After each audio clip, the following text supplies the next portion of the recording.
All right, let's get this started here. All right, I'd like to welcome everybody to this meeting of the Millinocket Town Council. When she gets back to her chair. Okay. Madam Clerk, may I have a roll call? Councilor Danforth. Here. Councilor Dumais. Here. Councilor Higgins. Present.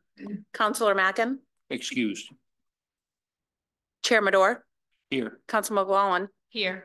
Councilor Pelletier. Here. Will everyone please stand and remove your caps and join us in the Pledge of Allegiance?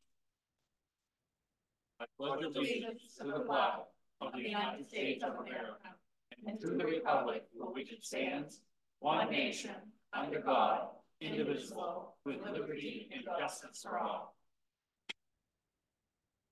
Thank you. In adjustments to the agenda, there will be a presentation tonight by the Fin and Feather Club. Mr. Brian Davis and Mr. James Bisk will be presenting for the club. Mr. Manager, do we have, I see we have a couple of other adjustments to the agenda.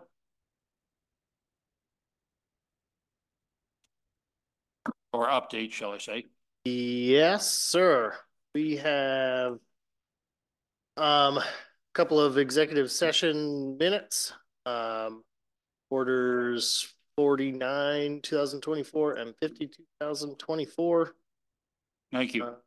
Yep, that'd be it. Approval of the minutes for the March 14th, 20 regular meeting. Oh, let's finish them all up. Executive session, February 29th, 2024, March 13th, 2024, March 14th, 2024, and March 21st, 2024. Motion to approve minutes. Second. Motion has been made by Councilor Dumais, second by Councilor McLaughlin. Any council discussion from the public? Back to the council. All those in favor? It's unanimous. All right, we will move right into our special presentation. I'd like to welcome our representatives from the Fin and Feather Club. Again, Brian Davis and James Bisk. So, gentlemen, the podium is yours.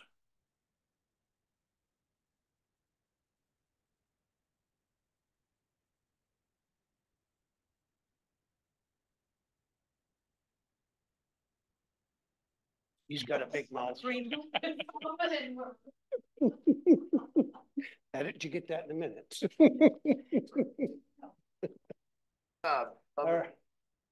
That on Hello. in front of it. Testing 1, 2, 3. Can you hear me? Go for it. I'll talk. All right. Thank you for putting us on the agenda and having us come here and speak tonight. We appreciate it very much. What we're bringing before you here tonight is I have it's a bill that was presented last year to the state. It's actually been, they've had 3 meetings on it, 2 last year and 1 this past January over this particular bill. They haven't acted on it yet. So we kind of get into this a little late, not too late that they can't.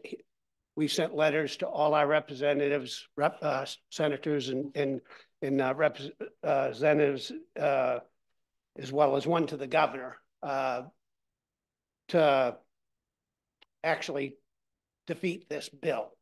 I did send a handful of letters from a bunch of individuals speaking against this bill as well. I think every one of them has something to do with either the advisory board or their past supervisors of the park. I think Buzz Calvary is in here, is also Jensen Bissell speaking against this. And what this bill is there's a handful of representatives on the back page of here that put this in, and they want to, their position is they'd like to add a Native American to the advisory authority, which currently there's 3, and that's just the way the late Governor Baxter set it up. That's been the rule in existence for 70+ years. If you had a chance to read some of these letters, you'll also see back in 69, the town of Millmarket petitioned and wanted to change and add 2 members to that advisory authority. I'm sorry, authority. I get advisory board and authority mixed up, but, and that was defeated in the legislature back in 69, but they wanted to do 1 from Millmarket and 1 from Greenville because the park was close to both of us. And I think the feeling is we wanted to have a voice in the hunting, fishing, traditional uses that went around any new purchases of the park itself.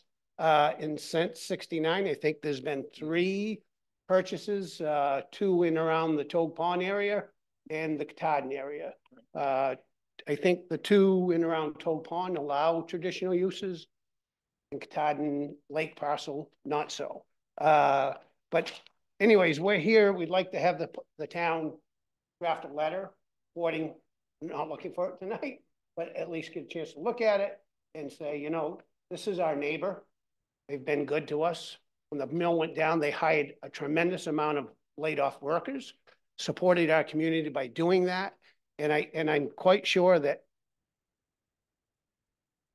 I'm not going to speak for all park employees, but I'm going to go off on a limb and say they're probably not in favor of this LD as well. It goes right against everything that late Governor Baxter wanted.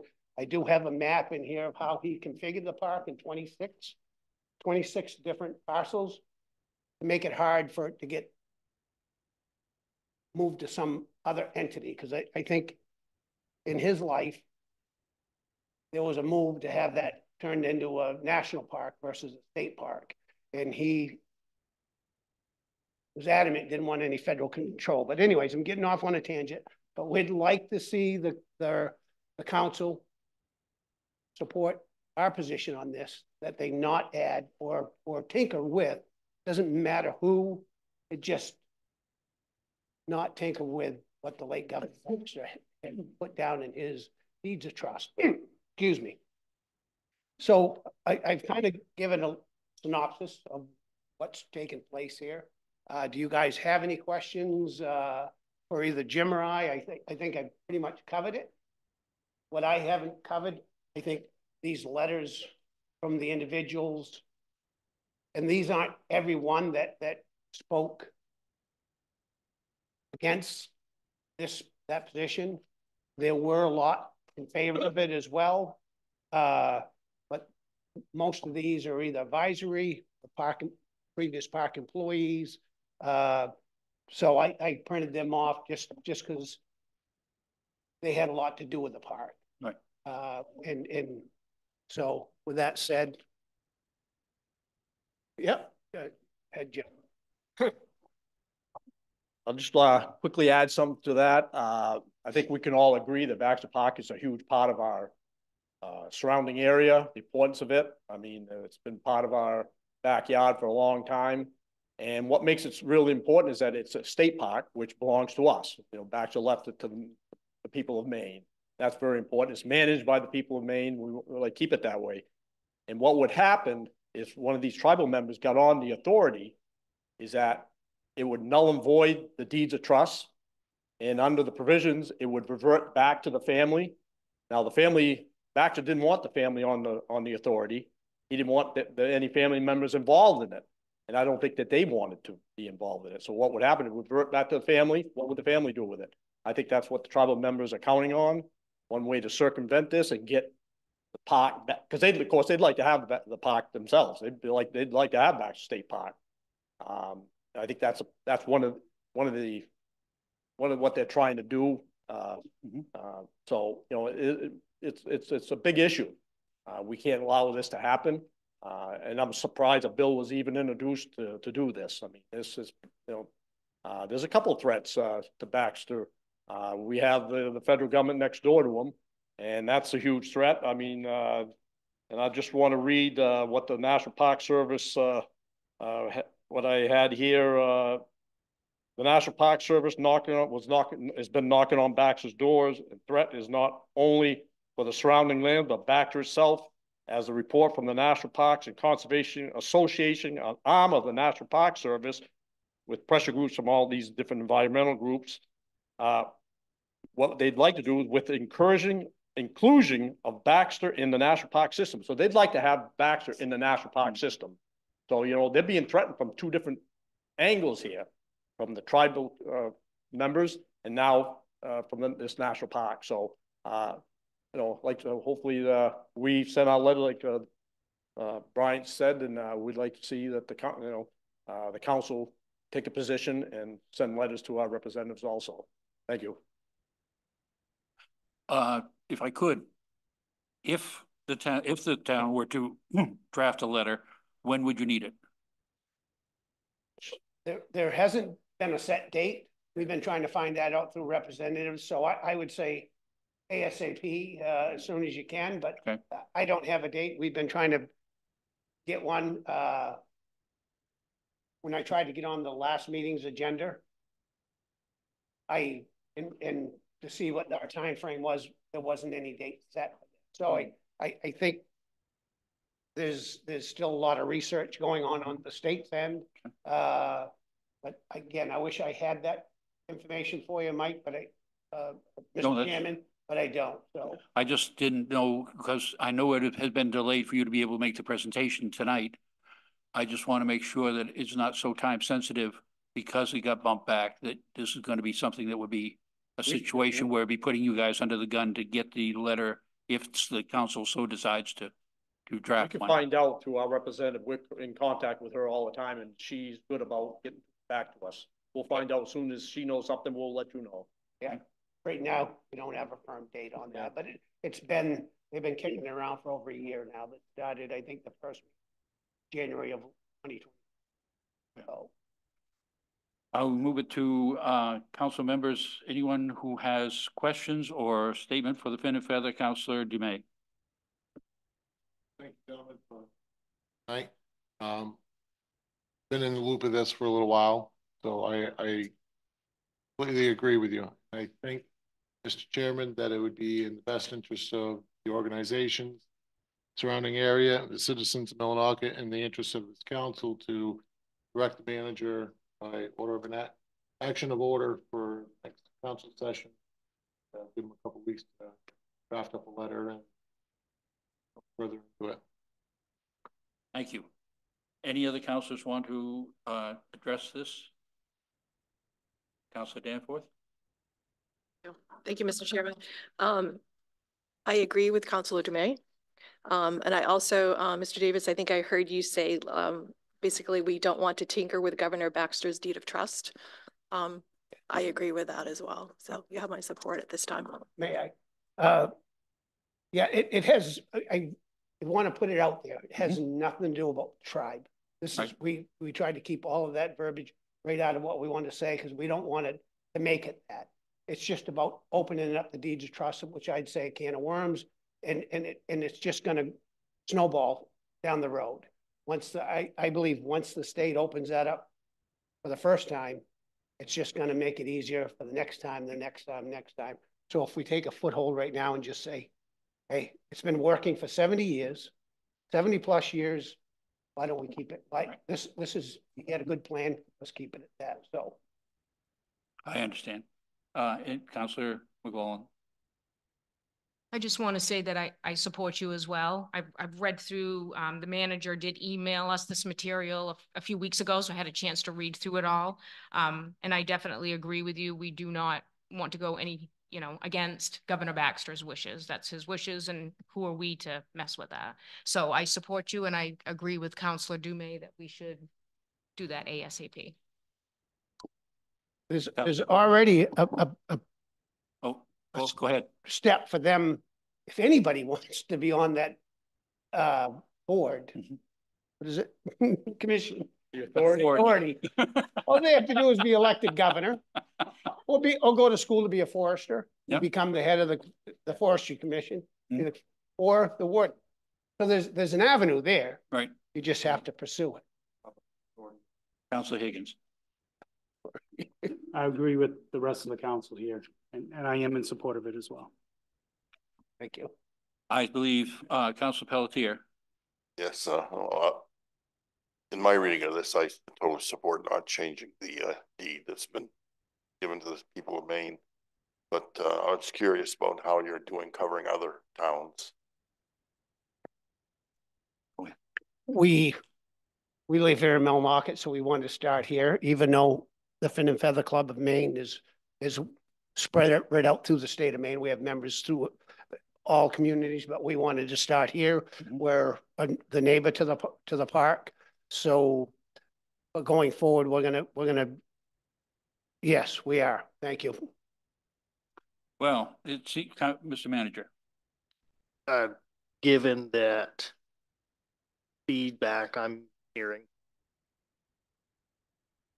of the members present, pretty well unanimous thought. I'm happy, and I do agree. You make pretty valid points on the topic. So, in expectation of an order being presented, I can set a goal to have a draft letter consideration as backup to that order. I think that would be a good idea. Yep. So that way we can have a quicker turnaround and get the material over to you folks as soon as that night or very next day. Thank you. So we have a unanimous consensus that we will put a support letter for the Fin and Feather Club for opposing this bill. And thank you, gentlemen, for bringing it to our attention. I think the Fin and Feather Club and has always had the best interests of the Maine Woods, our pastimes, and support of the Baxter Park, always first and foremost. So I think you guys do an incredible job, and I'm glad that you brought it to us. And I'm glad that actually I consider it a good step. I'm kind of glad that we're the stepping off point for communities, and we will we draft the first letter of support in opposition to this. So when we meet with the other communities, is it all right to say that we've got support from the town of Millmarket? Absolutely. All right. I don't want to go out on, I don't want to say that without, and then next thing you know, Once the order is, I think it's probably best to, once the order, I mean, even though we've done a little straw type, I don't dare say straw, but a consideration here, I think that waiting till the order is drafted before we let the town. that's fair. Let it out, say it out loud.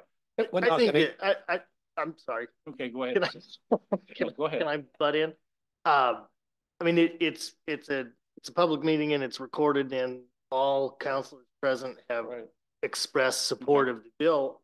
I think careful wording is important, but I don't think there's anything wrong with both the other local towns meet weekly, so he could likely speak with them before our next council. I don't see an issue from the administrative level. Say that council has expressed support, but not, given formal support. Right. That's fair. Yep. Okay, that's fine. All right. Yeah, then you can. Okay. Thank you. You said. I'll tell you what to do. Oh, no, that's fine. Why should today be any different? Any other comments from the council on this? Gentlemen, thank you very much. Thank you. Thank you. Appreciate it. You're very welcome. Thank you. All righty, let's move on to the manager's report. Thank you, Mr. Chairman. And really sincere thanks to everybody for your patience, allowing me some additional time to get here. It's a parent-teacher conference night at Granite Street, and my daughter's in the 3rd grade, so it was the student-led presentation, and I wasn't going to miss that for anything. It was really fun. So I've got a few things I wanted to talk about before I talk a little bit about departments. Per usual, there's a lot of information in here, and I thoroughly suggest that folks take a look at the full report and share any comments or concerns at any time. From my office, I'm looking for some thoughts on this year's capital improvement budget from Public Works for a new 1-ton truck. $65,000 was approved in the FY24 capital budget for that purchase to replace the one that is nearing its last leg. Given the time from the research for the budget to the time we were able to set up the bidding on that, the price from our research had increased quite a bit. So the lowest bid on that he received from our local dealership, and it was $76,000. So there's a difference of $11,000 there. And from my point of view, we have two options, and I'd look for some discussion on that this evening. Option number one is to buy the truck now. That would consist of an order being presented for consideration at a following meeting, allocating $11,000 from the unassigned fund balance to increase that budget line and to make that purchase, so long as price is still the same. Then a month or so since this bid was presented, so that market is still a little flexible right now. This option would not have any further impact on a tax raise for the community, meaning it wouldn't hit next year's ask to the community. The other option that I see is to buy the truck later. We could carry forward that $65,000 into the FY25 budget, raising an additional $11,000 for that tax year to meet the expected price of the truck and purchase it after July 1, provided price is still same. And I can do some research and make sure that those numbers are current by the time we come back in a couple of weeks to solidify that. We did put out our mass mailing to all mailing addresses within 04462 zip code. That was a letter drafted by the Katahdin Chamber of Commerce to help us express some advice to the community to better prepare them for what's happening. We've been learning that a large number of folks in our community may not entirely understand the impact of how many people are expected in our town for those few days. It's going to be an incredible amount of people as compared to being potentially even worse than the fish concerts that you held in Limestone all throughout the community. We've talked about this on several occasions. I have had some mixed reviews of that letter that have come to my attention recently, and the tone in which it was interpreted. Our intentions were certainly not to scare anyone or provoke any fear, but in order to give them some advice on how to prepare for that weekend, because they likely have never seen that many people in the area ever, and may not ever. But it'll be very congested. So it included things like, fill your gas tanks, fill your prescriptions, grab your groceries ahead of time, because it's going to be tough and not a lot of people to eat around here that weekend. So that was actually, we were able to get that done in-house in just a couple of days. The folks in the clerk's office, we're talking all mailing addresses. We did mailing addresses so that it didn't tax owners, tax payers, many of which live out of town. So it was an enormous amount of folding and stuffing envelopes and that sort of thing. And Diana and her, were stars on that. very appreciative of their work on top of what they were, doing day to day.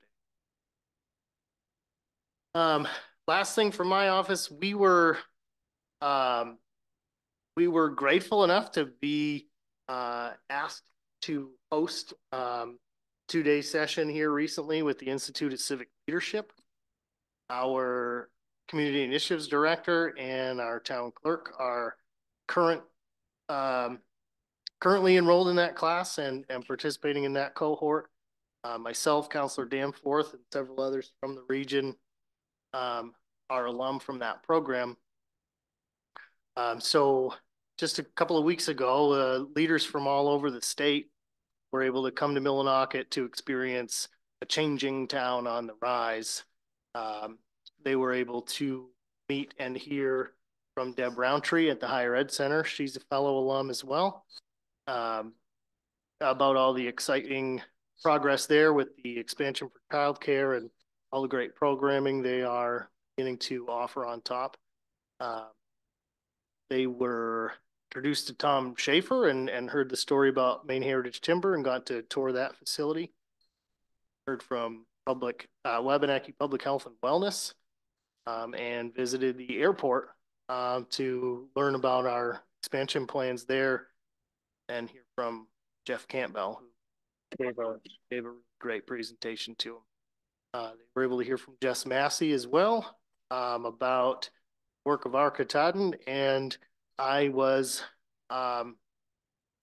very honored to be asked to speak on behalf of the town of Millinocket to this group from my own experience as an ICL student, and then coming into this position as the town manager, and speaking about work that we're doing and the expectations that we have here for the town. It was a great thing to do, talk about our exciting transitional time. So wonderful. Let's move on. Public Works got hammered with a really bad snowstorm here recently. They're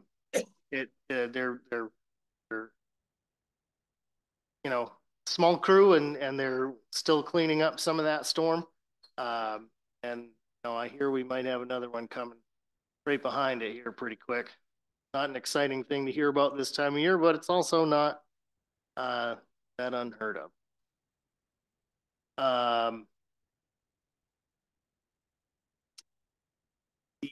The airport is running real well. They have Jeff's starting to get some inquiries about specifically about people flying in and how they can access the airport, the Eclipse flying in, and whether or not they can park and things. So we're expecting an increase in traffic there for that weekend. That could be fun to see. In the code office, Tom has been reviewing and communicating back and forth with Mr. Beaupain on the proposed short-term rental ordinance. So I think we're nearing the end of that discussion, if I'm safe to say it. Yep, getting a head nod.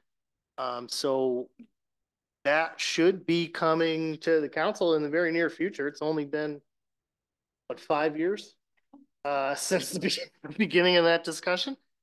But we're happy to see that making progress there. He's been working pretty closely with the fire marshal's office and owner of the former bank building next door for next steps there. That property currently still under the possession of the fire marshal's office as they wrap up their investigation.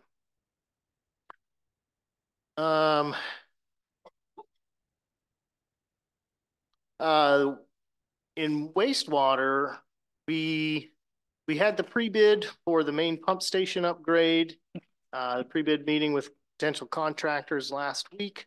That went very well. We did the actual bid opening this morning in my office. We did have one bid, and it's right in the right price range and ballpark and criteria.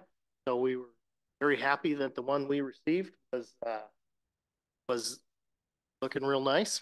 So got some final touches to do on the financial side of that. Expect to have a bid up for approval on the 11th meeting.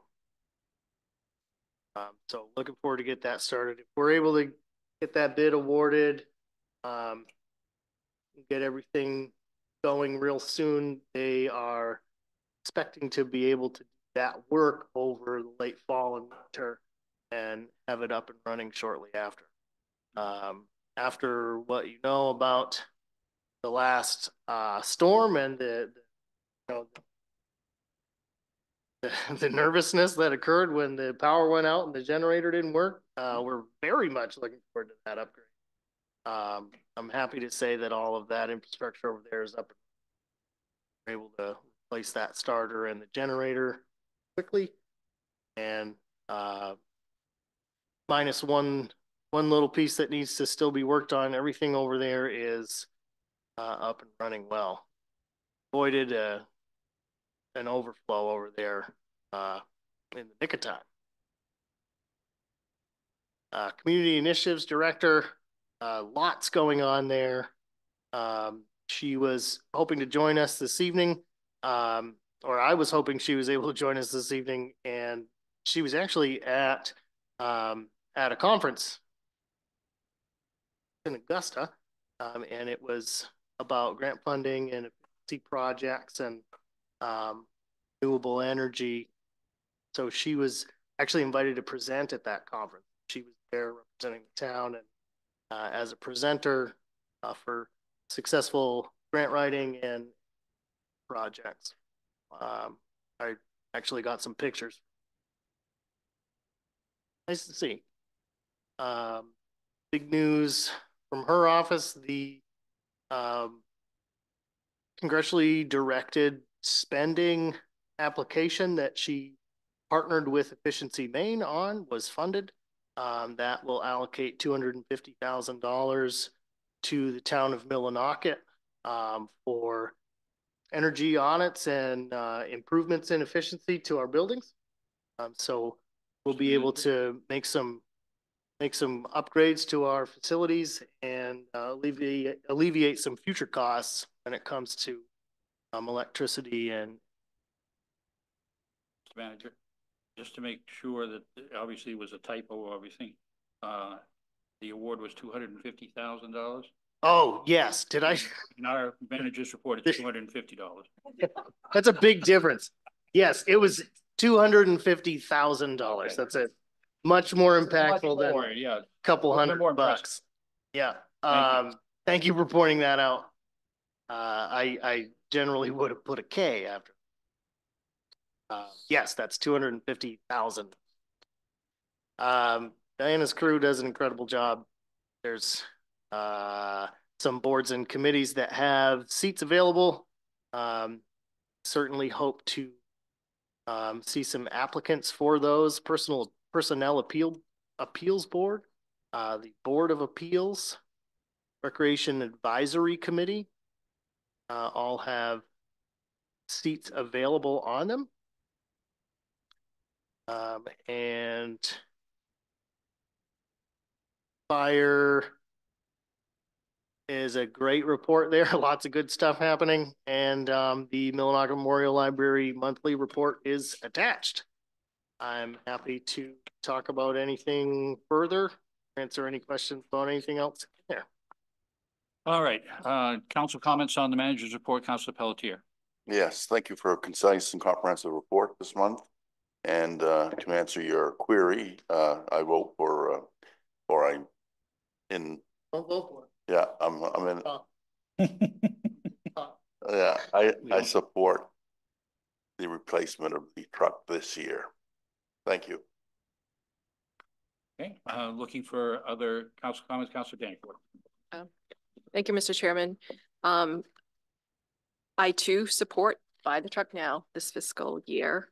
Also, your comments about ICL when they were here, it was a great opportunity to showcase the town of Millinocket, but also the library, Diana Furukawa, did an awesome presentation. I know I was there. I realize you weren't at that one, but I want to give a shout out to her because that was very well received.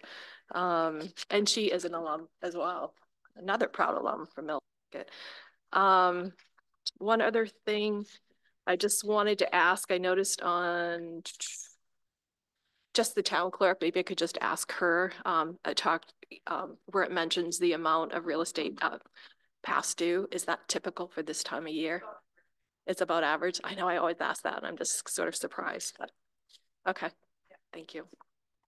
Okay. To continue on that, our average is,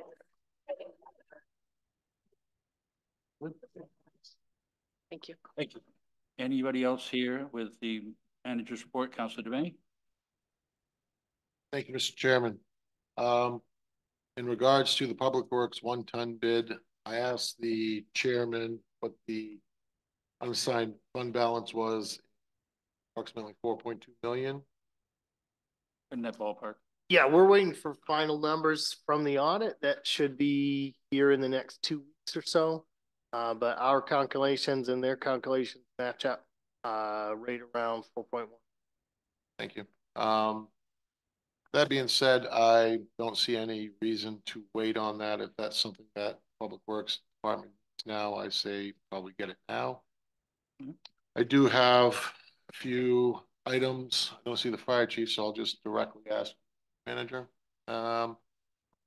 In the fire department one, it says Chief Cody continues to work with the town administration and county on fire and EMS contracts for unorganized townships. And then the next one, Chief Cody continues working on updating mutual aid plans, response free plans. Could you expound upon either of those, how those contract negotiations are working out, and ones with the surrounding towns? If we don't have those contracts, I'm in favor of having, I know that we have mutual aid as an agreement and all the communities work together well. We're very thankful for our neighbors and all the fires that they help us out with here, and I'm sure they are vice versa. I would just like to see, instead of agreements, I would like to see contracts. It's been my format throughout my tenure. So I would like to see those. If that could be addressed, that would be great. So if you could just answer those questions. Yeah, no problem. So with the unorganized territories, this is a contract that we agree with the unorganized territories, and then is voted and approved on by the county commissioners. So what we have experienced is over the years, over quite a few years, that's been a $5,000 stipend with no additional revenue on top of that. The cost for a trip into the unorganized territory with fire trucks and ambulance is pretty expensive. So that's chewed up in 1 or 2 calls. For example, the first 3 or 4 months of this year, we did 17 into the unorganized territory. So it's safe to say that a major majority of that service has been funded by the backs of our taxpayers. So we've been in some discussions with the unorganized territories about 2 pieces, really. One is a larger stipend to begin with. And then we've supplied a breakdown of what the actual cost is for our equipment and our personnel and all that to go and address those calls when they come in. The barrier that we have right now is it's been requested that we supply the data to support that.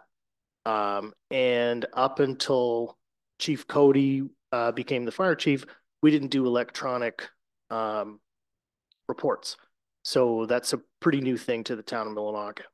In order for us to go through, collect all that data and merge it into one response. You know, they're not totally opposed to the idea. They understand that this stuff is expensive. They want to see proof so they can justify it. That process is long and tedious when we are going through file boxes and paper files to collect the data. So it's taken a lot longer than anyone would want it to take. We expect to have that wrapped up shortly after the eclipse week, so we could meet with them within the week or two after that and try to finalize that agreement. So it will either be a similar stipend or a larger stipend, or it'll be billed plus being billed per call on top of that, or it could be the same stipend or no stipend and just billed reflective of the cost of those calls. The number doesn't necessarily matter in the big picture, but it's having real numbers to work with, or best guess numbers to work with, is a lot easier for budgeting on both sides of the conversation. We just want to make sure we're getting it right. It is, you know, quite a bit past due at this point, though. Second part of that. Second part of that is mutual aid. That's right. We, in our close region, we only, to my knowledge, have an official contract with Medway. We have a very strong agreement and relationship with the other towns, even including Brownville. But yeah, Chief Godey and I have talked about that a few times recently. We're happy to present that to the other communities, and I have no reason to believe they would refuse that contract. But I think it's a very good idea to concrete it. Outside of that, there is an agreement through the county that covers all of us to work together kind of no matter what. But that's an added assurance to solidify it in a contract. Thank you for explaining that, because I did not know that before you explained that to me. One last thing, and it's something that's been missing from the manager's report, probably to no fault of your own, but I've been contacted by a few, not a whole lot, but a few of citizens to look into why we haven't had a police update for a while. I've looked through my past packets, and I don't think that we've had one a little bit of time. So maybe that's something, if you reach out to them, provide a update for us, that'd be great. Yep. Close with that, Mr. Chairman. You know, I did actually get the most recent stats available from them just this afternoon. You know, they supply those on their own, but I'm happy to reach out and try to get them proactively for future reports. Thank you. Councilor Higgins. Thank you, Mr. Chair. Thank you, Mr. Manager. Just potholes. I can get with you afterwards on the list. I mean, this last snowstorm knocked a lot of the cold patch out, so it is that time of season. Also, not sure if it would go under the Public Works, but I'm addressing it to you because I know we talked about it and we had the presentation last council meeting, and just trying to figure out what are you looking for further direction as far as funding for like Bate Street. So,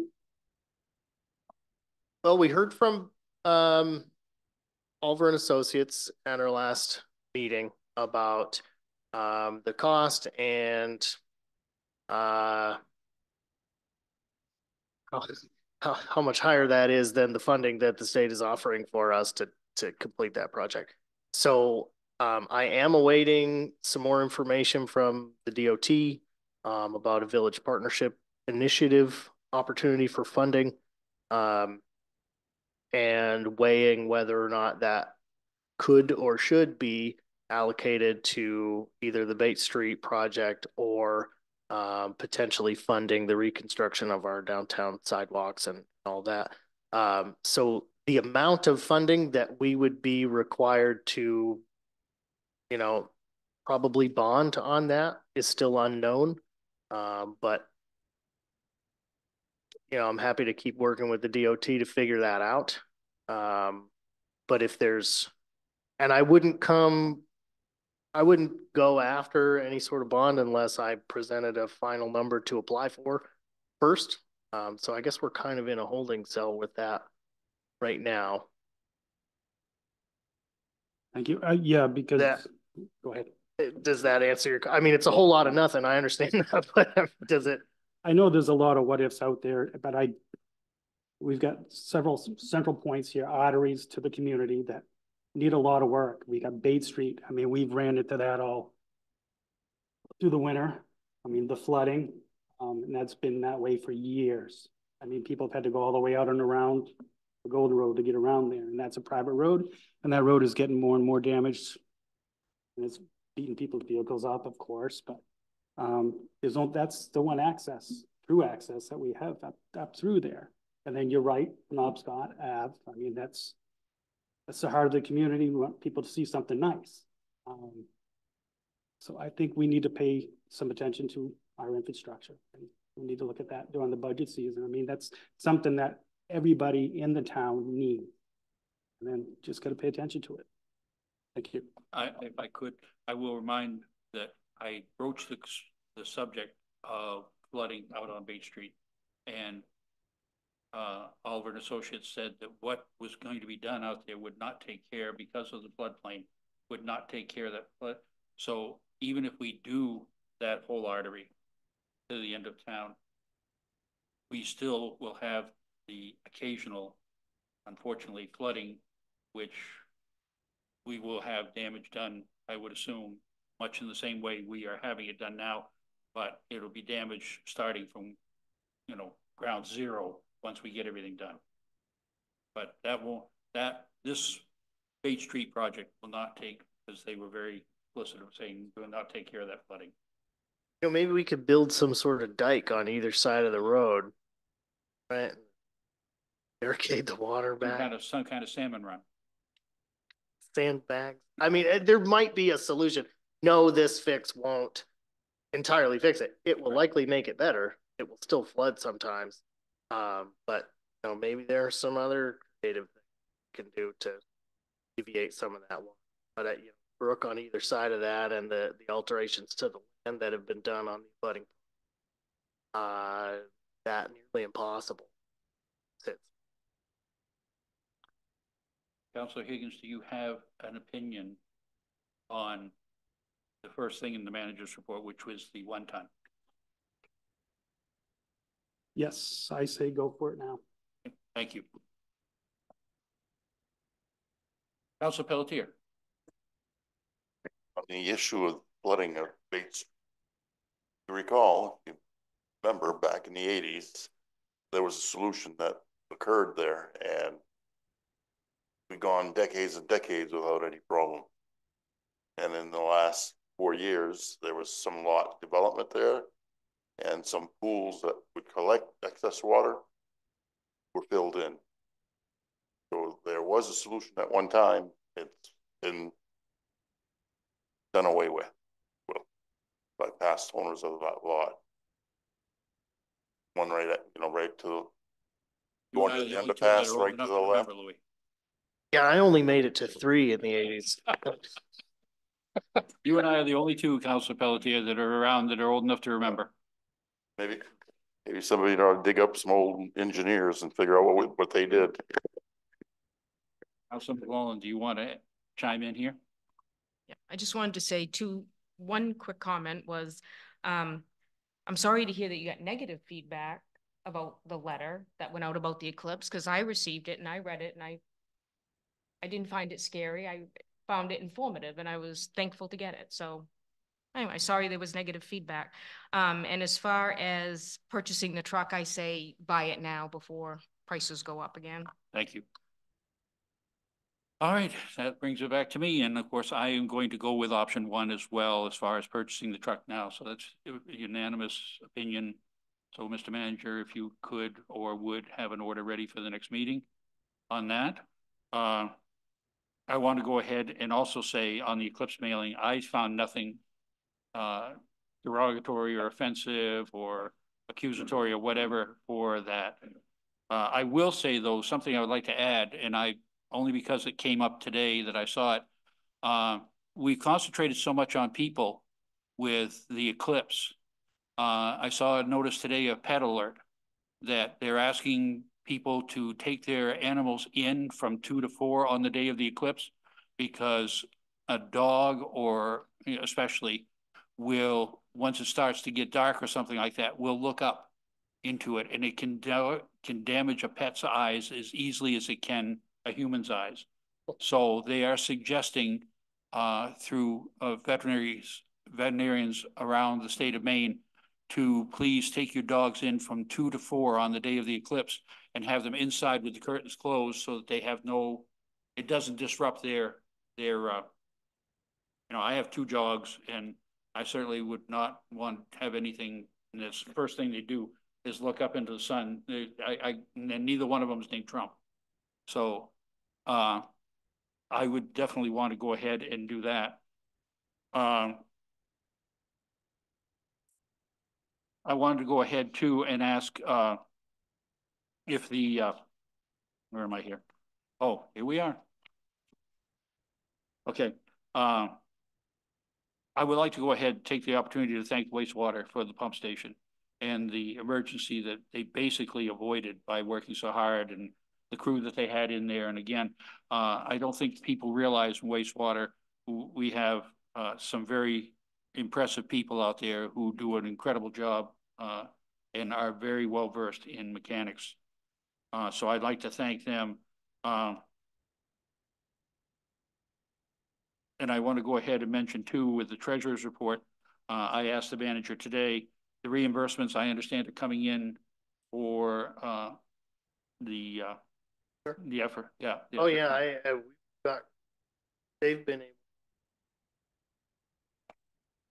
can't remember the number. I think it's at least half or more of that. It's they're coming in hot. They're having. I give a lot of credit to our treasurer and the school's bookkeeper working together to get that taken care of. And it's nice to see that that money is coming in and coming in well now. So the only other thing I wanted to do is on the library. I was very fortunate to go out and attend the programs that they had in February and March from the USDA for older people to get, and I am an older person, about loans and grants for home improvements, insulation, windows, things like that could be done. It was a great presentation, and it was very well, there was a good attendance for it. So I thank the library for that. Some of these things that they do that come in the back side of our report, that is the library, I really want to give credit where credit's due. I think the library is doing a fantastic job in providing these services to the community as a whole. And I thought that was great, and I appreciated it.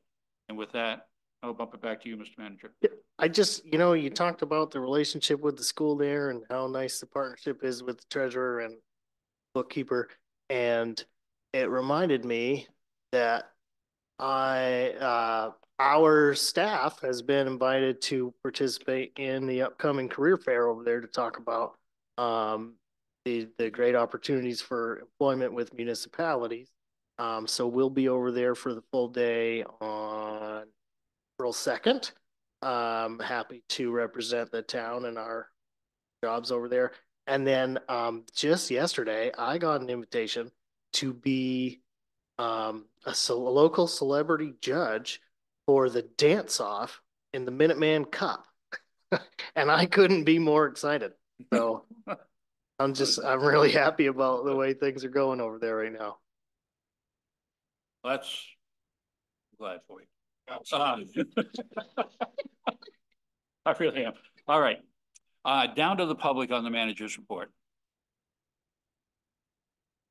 Very good. I will. Oh, certainly. I'm very sorry. No, that's okay. I was hesitant. Dinah Lakeman, Town Clerk.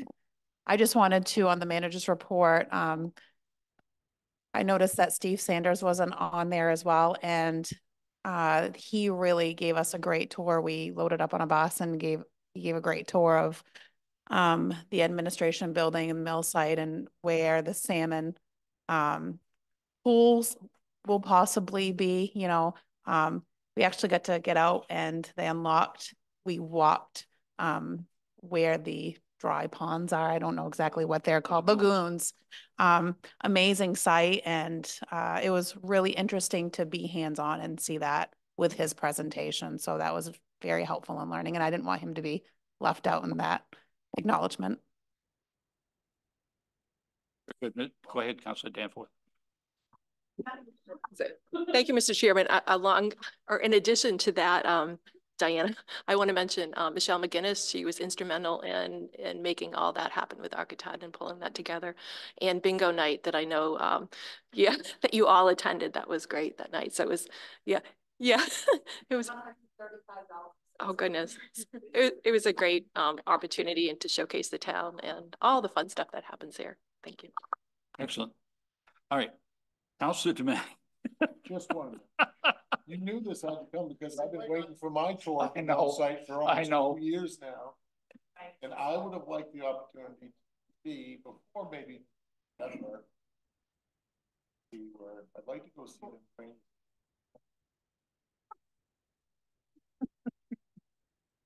All right. Getting back to the agenda here. All right. I'm going to read the next two orders because Councilor Mackin is not available. So order number 49-2024, providing for execution of the town warrant for March 28, 2024. It is ordered the town warrant for March 28, 2024 in the amount of $149,827.95 is hereby approved. Second. It's been motioned by Chair Madore, second by Councilor Danforth. Big hitters on this are as follows. $24,978.79 for CVE Mahar Engineers. That is the brownfield assessment for 181 Penobscot and 196 Penobscot. And $13,958.80 to Versant Power, and that is electric consumption. Also, $13,694.53. That is for Ascent Aviation Group, that is jet fuel. And we have $9,986.29 for Hoyle Tanner and Associates. That is for the runway, number 11 runway reconstruction. And $44,083.51. That is Maine Municipal Association. That is the Workman's Comp. $8,726.70. That goes to Municipal Waste Solutions. That is waste handling. And other than that, the rest of these are fairly small, so that is the order.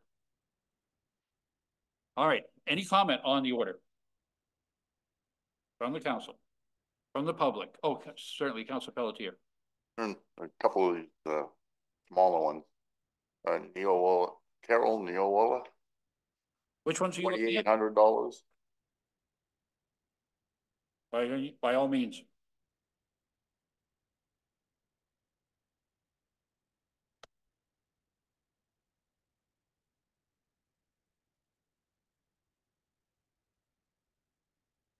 Jeff Campbell, Airport Manager. On that one right there, that is our independent fee estimator that is required for any grants gotten from the FAA.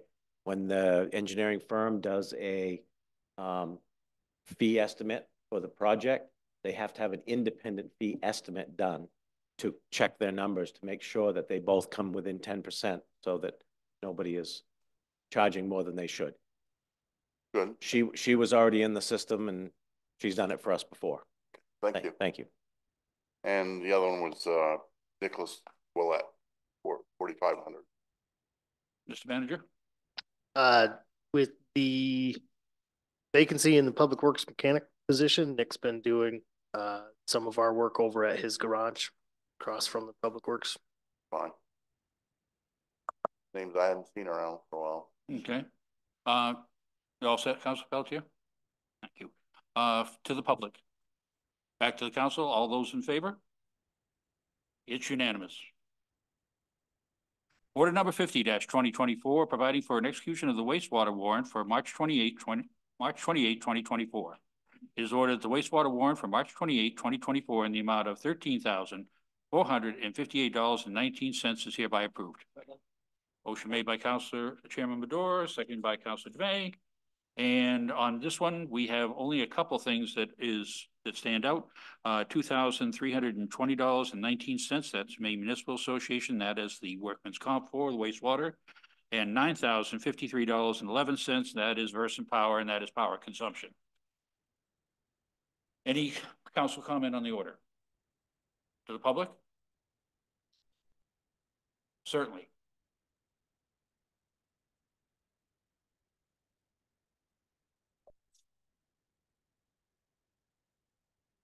I was reminded as I sat down, Jeff Campbell, Airport Manager, that those agreements like Carol Neowola and Hoyle Tanner, those are all reimbursable agreements.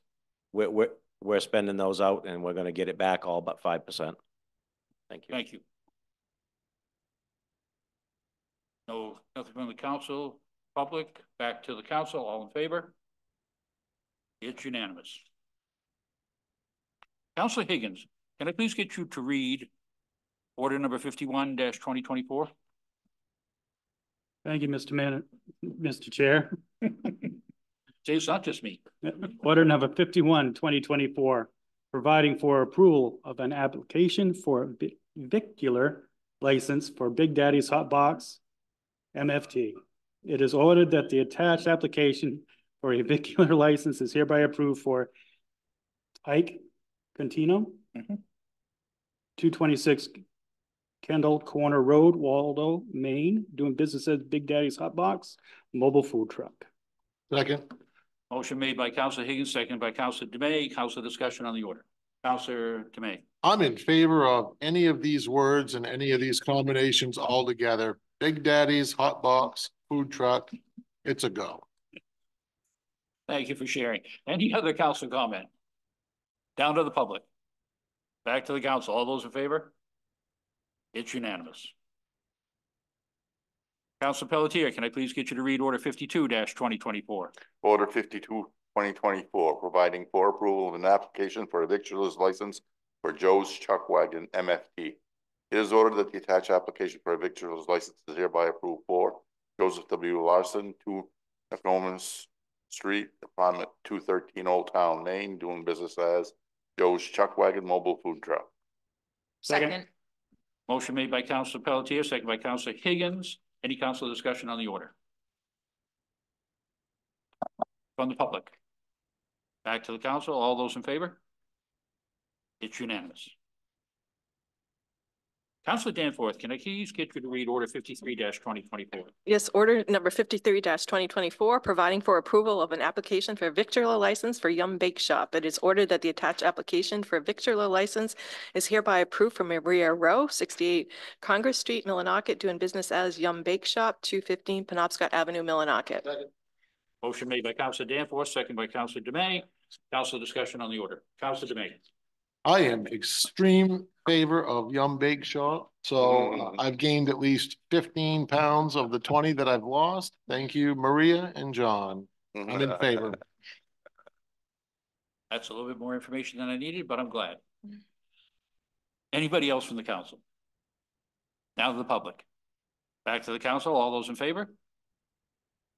It's unanimous. Councilor McGowan, can I please have you read order 54-2024? Certainly.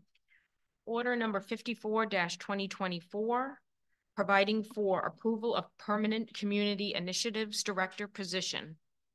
Whereas order number 31-2022 attached approved a full-time budget line to be added for a previously approved temporary community initiatives director position. And whereas this position was intended to have a trial period of 2 years before being reviewed and reconsidered as a permanent addition to the town staff, it is ordered that the Millinocket Town Council, upon review of the attached job description, which has been improved after 2 years of the program's growth and evolution, approves the Community Initiatives Director position as a permanent addition to the staff roster for the town of Millinocket at the level of department head. Second. Motion made by Council McGowan, second by Council Danforth. Council discussion. Yep. Certainly. I'm trying to go off memory because I'm reading the job description of the Community Initiatives Director provided by the town manager. Is in the job title, remember in an email, is she also the deputy human resource person as well? How does that, I know there's a description to be cross-trained, but then I think in another email I read this deputy of. I believe she is cross-trained in payroll, warrant processing, and general assistance. I believe if she's officially deputized, it would have been in general assistance.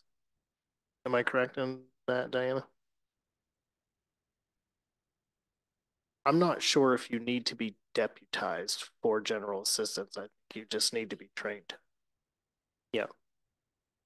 And I just, maybe if anybody else wants to jump in, does anybody else recall that term being used? Those three terms, yes, but not human resources. Yes. All right, thank you. Any other council comment? Council Danforth. Excuse me, I do have a question, and I noticed that you're asking that this position be at the level of a department head. Can you give a little context around that? That's a change, I believe, in the initial position that we created? Nope, the original budget that was put forward was created as its own department. So she's technically a department head already. Okay, so by default, it is not new. It's just by default, it's a department of one. Right. I don't think that wording was included originally. Okay. But when it was created and the budget was created, it was all done as an individual department. It really wouldn't change anything. Okay, thank you. Any other council comment on the order? Seeing none, going down to the public. Any public comment? Coming back to the council. Oh, I'm Terry. Sorry, Susan. I didn't look up. Hi, it's Sandy Sullivan, 104 Sunset Drive. I think that she has been an invaluable part of the town office. I don't believe there has been a single a council meeting that I've attended, or either in person or on Zoom, that there has not been mention of a grant that she has either procured for the town or that she has applied for the town.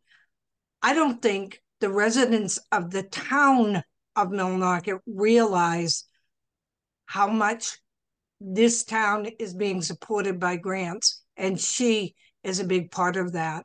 I think she deserves to be and needs to be a permanent position. Thank you. Thank you. Certainly. Go right ahead, Mr. Manager. Thank you, Sandy. That it's really nice to hear that support. I want to make 2 points. One is that the total awards that Amber has received either on her own or in partnership with on applications is just shy of $1.6 million in 2 years. However, the topic at hand is about the position, not necessarily the person in the position. So though I totally agree with you and appreciate all the wonderful work that she's done in that position, we are really just considering the job title and description for this order. But yes, thank you. Councilor Demay. After the public. Oh, all right. Let's go down to the public. They were already in. Oh, yes, we are. Any other public comment? Seeing none, Councilor Demay.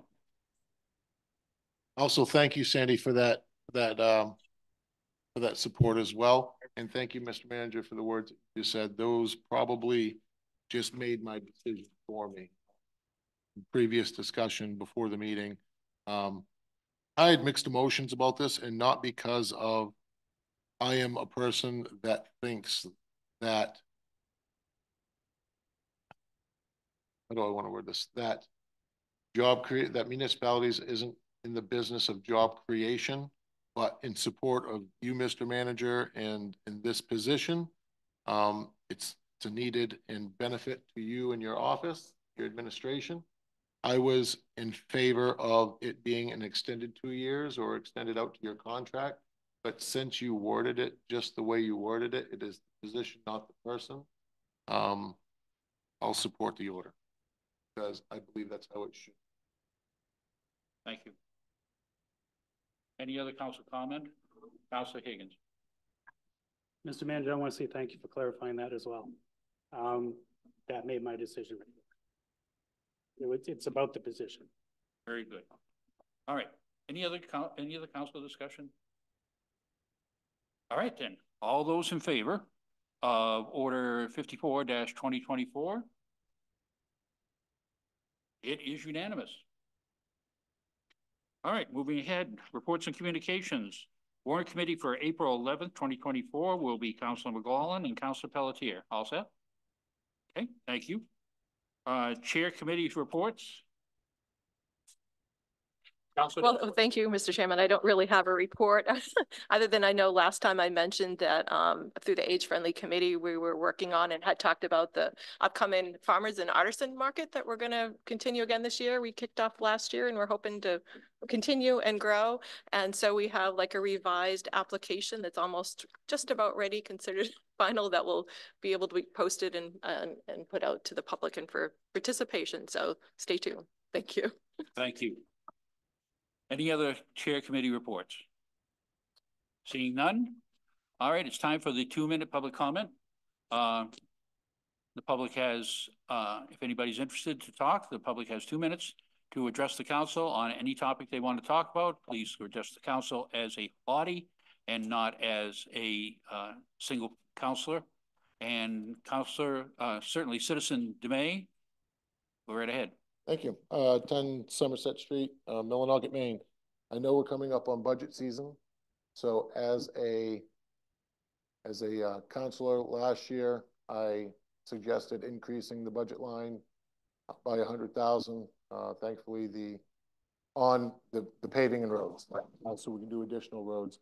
I, as a citizen, am requesting that Public Works look at Somerset Street in its entirety from the hospital all the way down through.